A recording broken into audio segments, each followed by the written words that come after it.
The afternoon sun was bright, but something about the quiet street felt strange.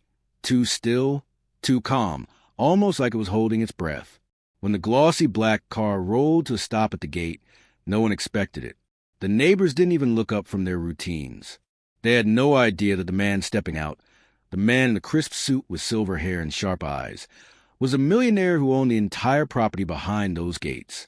And they definitely didn't know he had arrived unannounced, without a single warning, not even to the staff who worked for him. He wasn't expected home for another 2 months. Yet here he was, standing silently under the warm daylight, staring at his own mansion as if he was a visitor instead of the owner.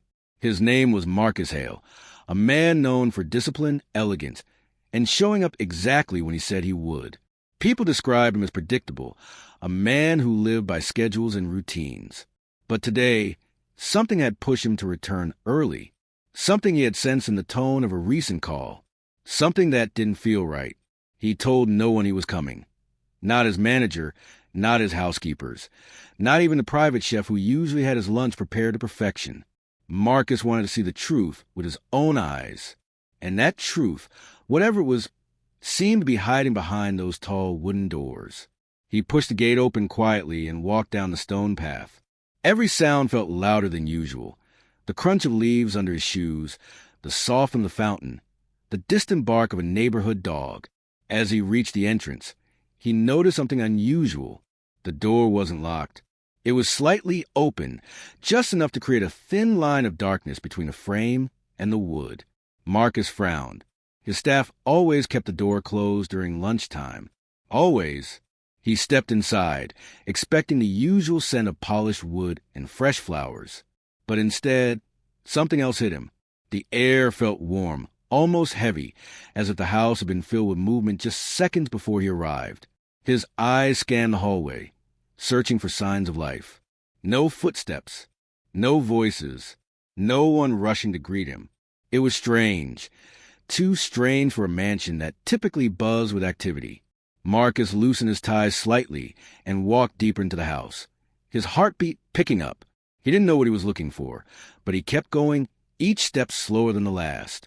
He turned the corner toward the dining area, expecting to find the chef preparing lunch or the housekeeper setting the table. Instead, his breath caught in his throat.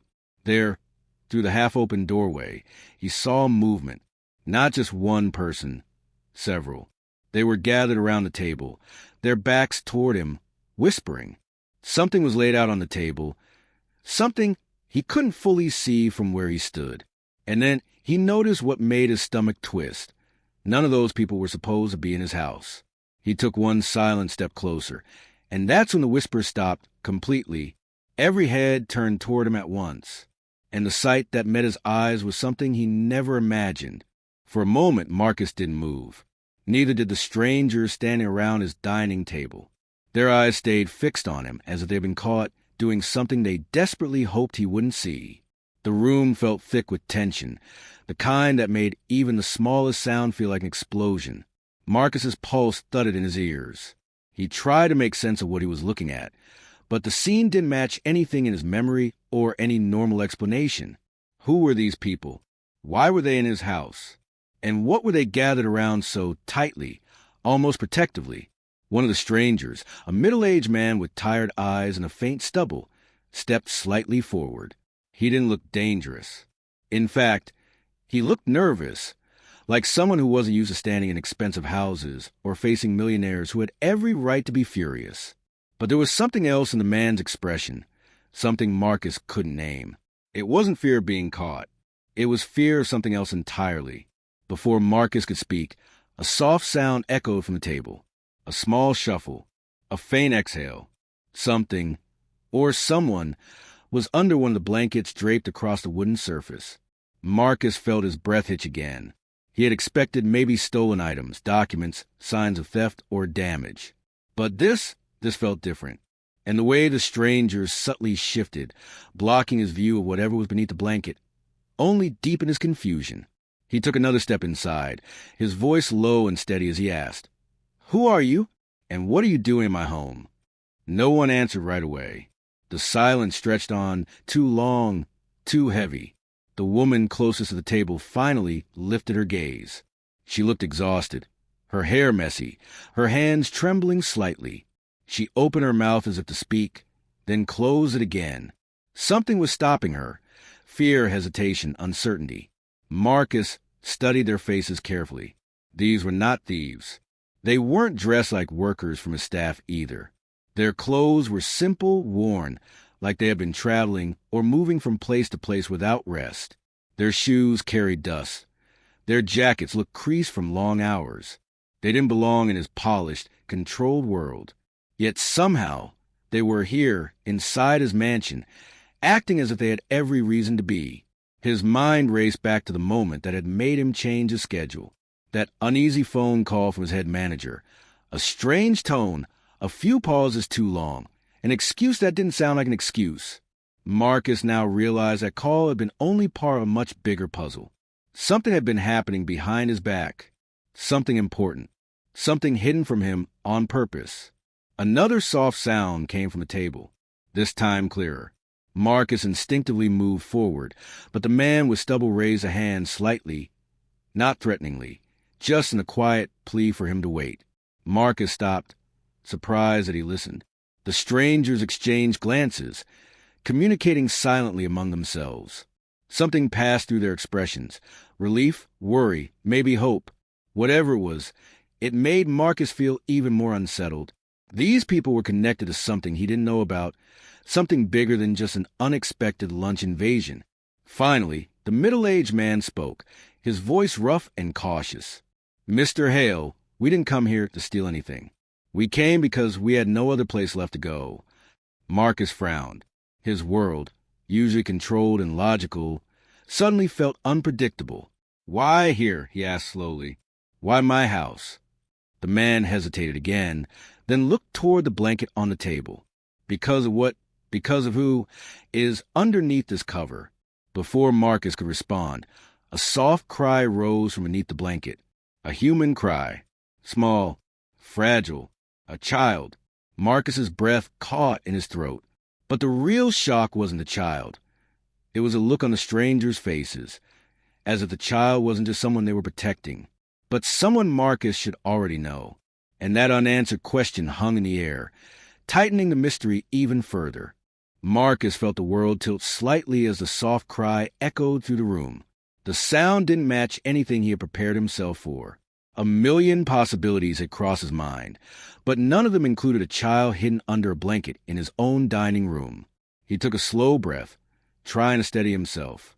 The strangers watched him carefully, as if his reaction mattered more than anything else in that moment. The woman with trembling hands placed both palms flat on the table, almost detectively, and Marcus noticed how her eyes softened whenever the blanket moved. Whoever the child was, they cared deeply. The middle-aged man cleared his throat, but Marcus could sense he was choosing his words with painful caution.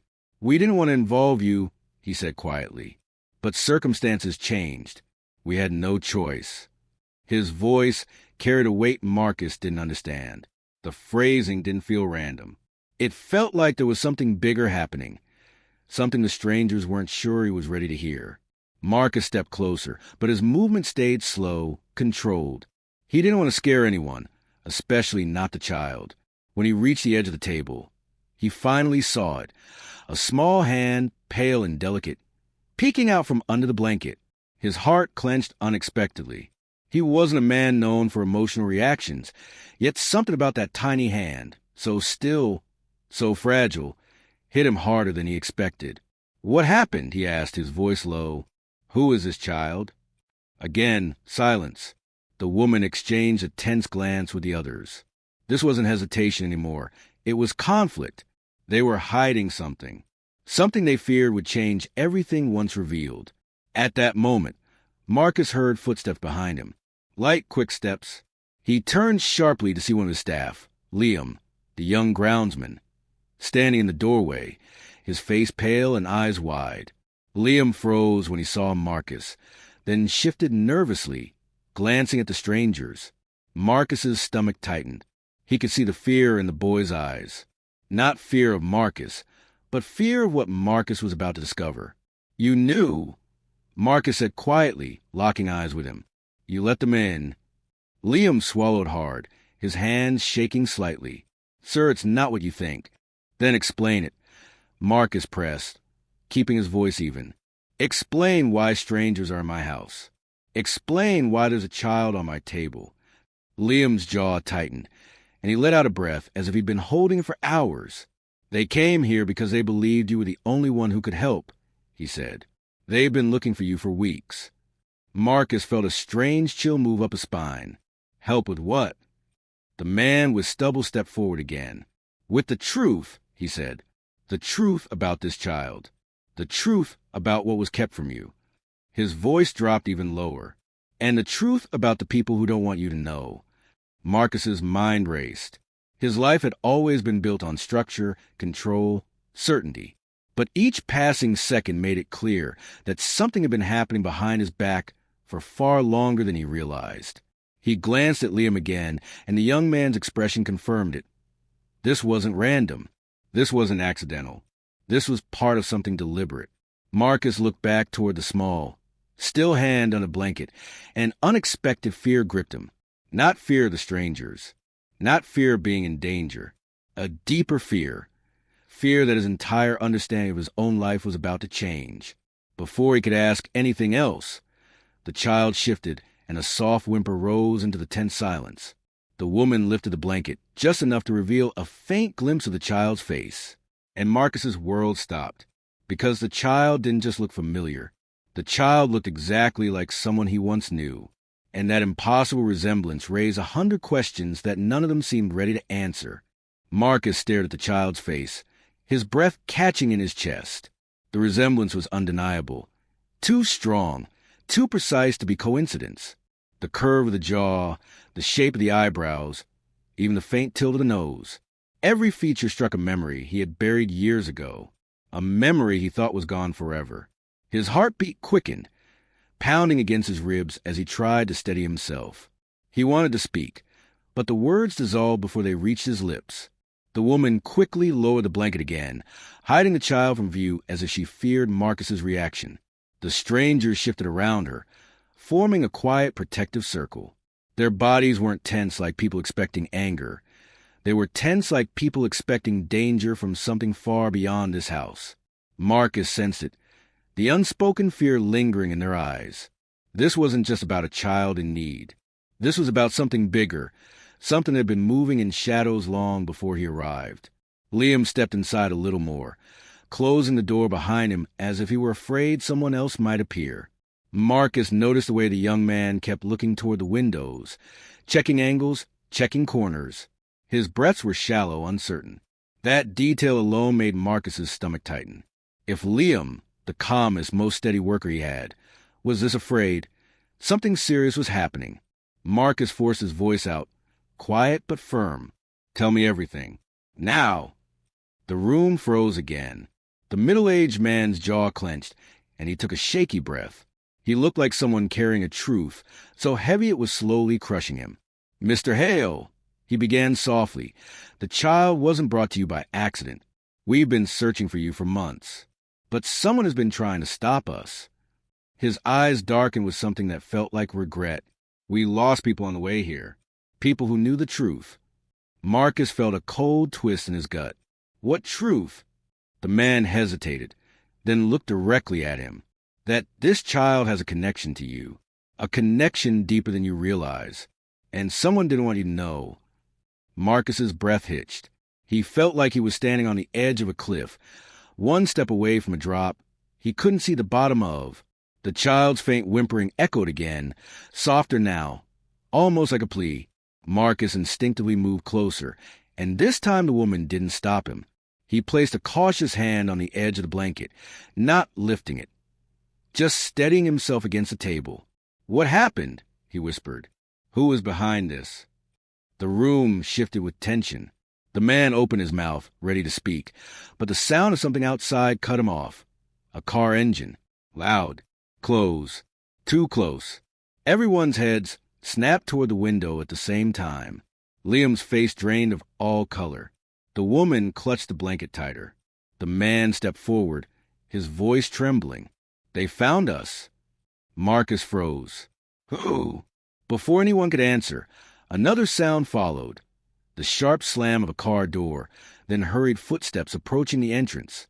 Heavy, deliberate steps, as if the person outside knew exactly where they were going. The strangers exchanged panicked looks. Liam backed away from the window, breathing fast. The footsteps reached the porch. Marcus's mind raced. Whoever was outside wasn't a guest. They weren't a friend. Something in the weight of the steps made that clear. The handle of the front door rattled once, twice. Then the door began to open without permission, slow and steady. Marcus stepped instinctively in front of the table, blocking the child from view just as the door creaked wider. A shadow filled the entrance, tall, solid, and unmistakably intentional. And in that chilling second, Marcus understood something with absolute clarity. Whatever was coming through that door wasn't here to talk. It was here to take something. Or someone.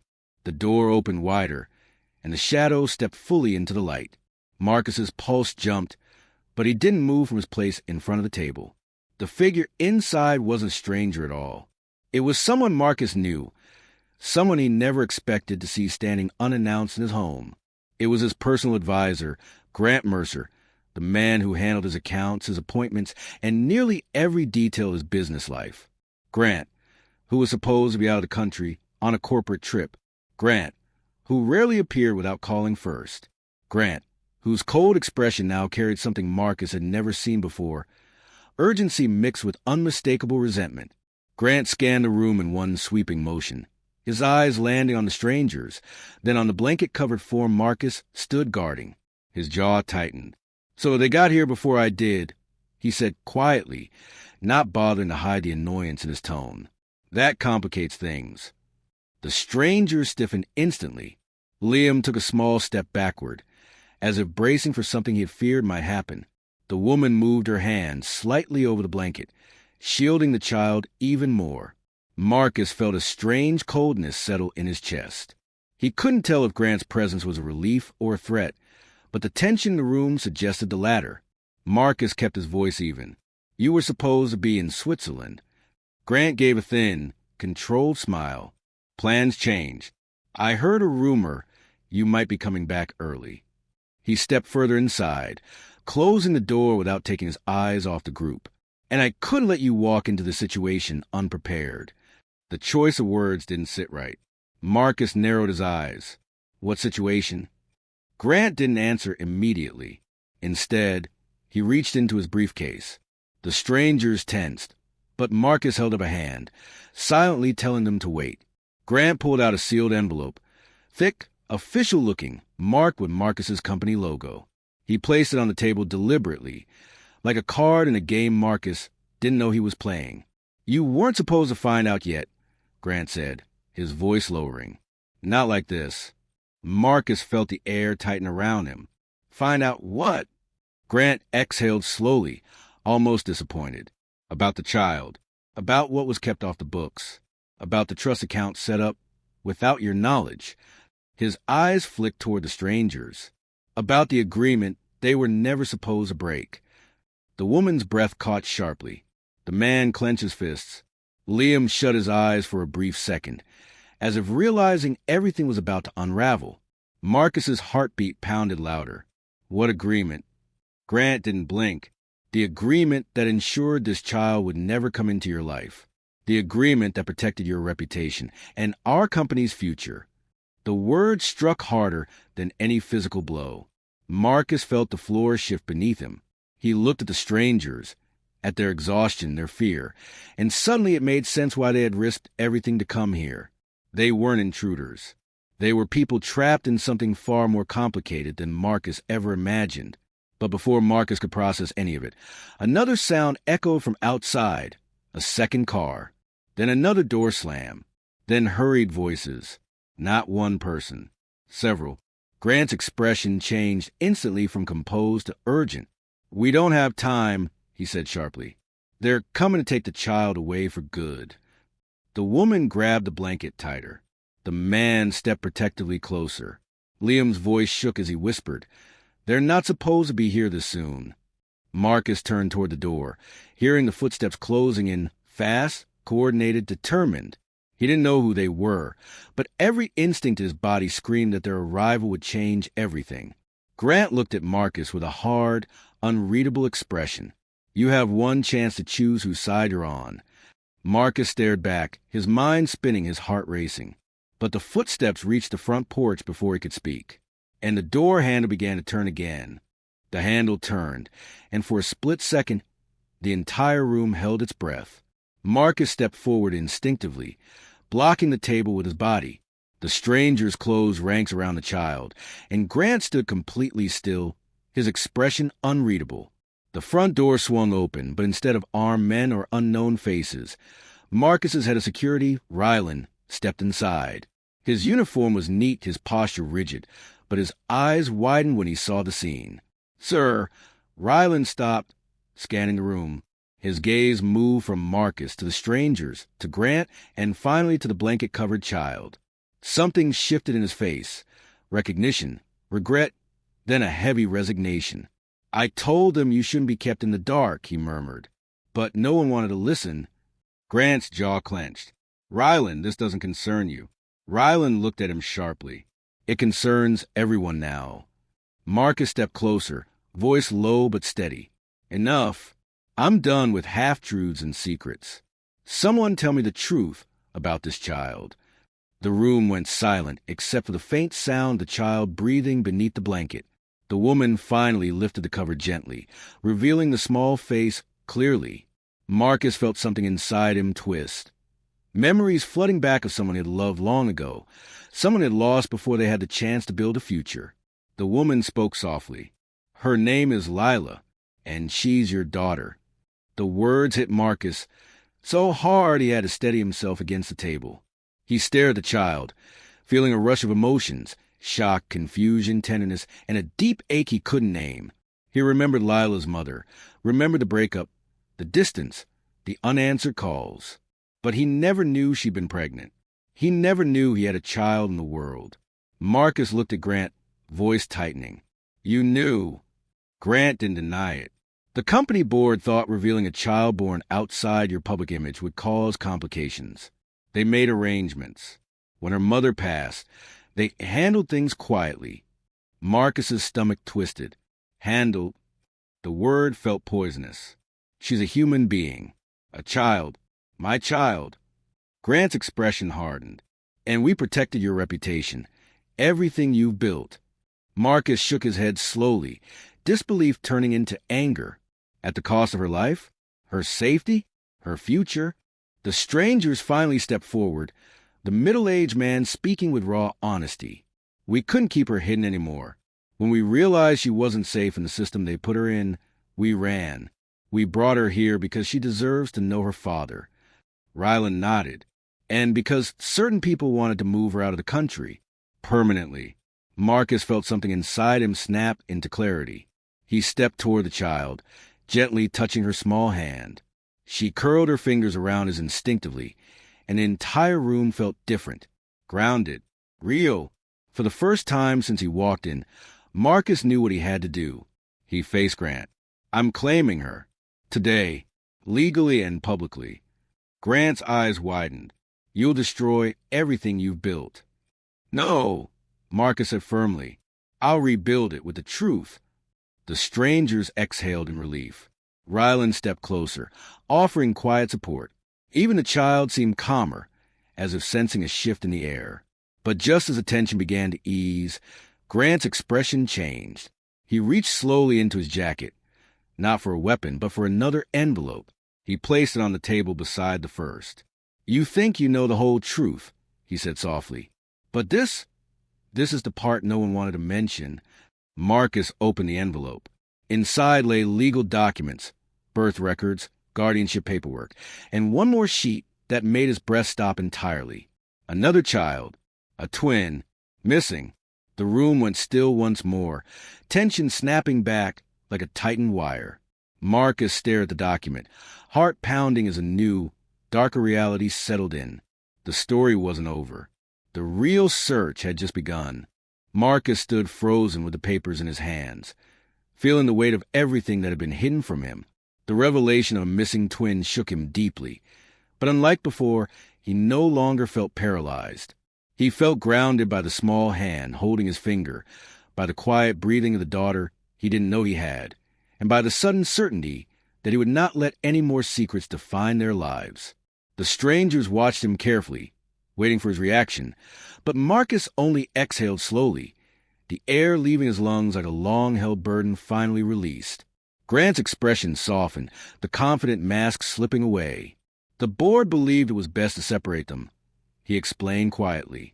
One child with caregivers, the other placed into a different program. They thought dividing them meant less risk of the truth coming out. Marcus looked up, his voice steady now. Where's the other child? Grant shook his head.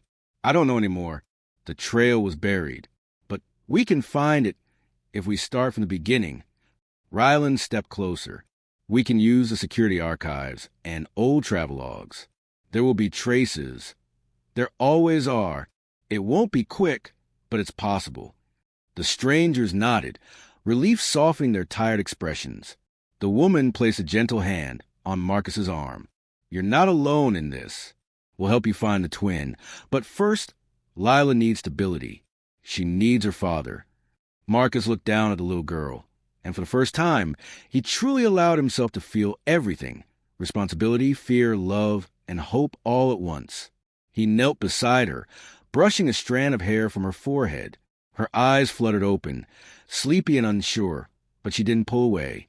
Instead, she leaned toward him, and that single small movement changed everything. We'll find your sibling, he whispered softly, more to himself than to her. And no one will ever hide you again. Grant watched them with a conflicted expression. Marcus knew there would be consequences, public questions, pressure from the company, and a long process ahead. But none of that mattered now. Losing everything didn't scare him anymore.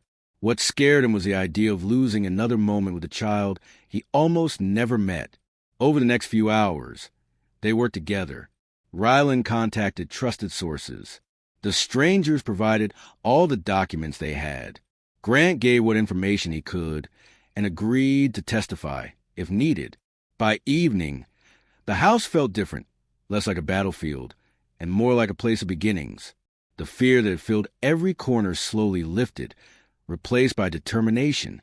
When the sun dipped below the horizon, casting a soft golden glow across the dining room, Marcus held Lila in his arms. She rested her head against his shoulder, small and warm, trusting him completely. For the first time in years, he felt something close to peace. There were still challenges ahead. There was still a missing child to find. But Marcus knew this was a moment everything changed. He wasn't just a millionaire or a businessman or a public figure. He was a father, and that new identity mattered more than any reputation or company name. As the house settled into quiet, Marcus whispered to Lila, "Thank you for finding your way back to me." And even though she didn't understand the words, she held on to him a little tighter, as if answering him in her own small way. The road ahead would be long, but for the first time, Marcus wasn't walking alone, and that made all the difference.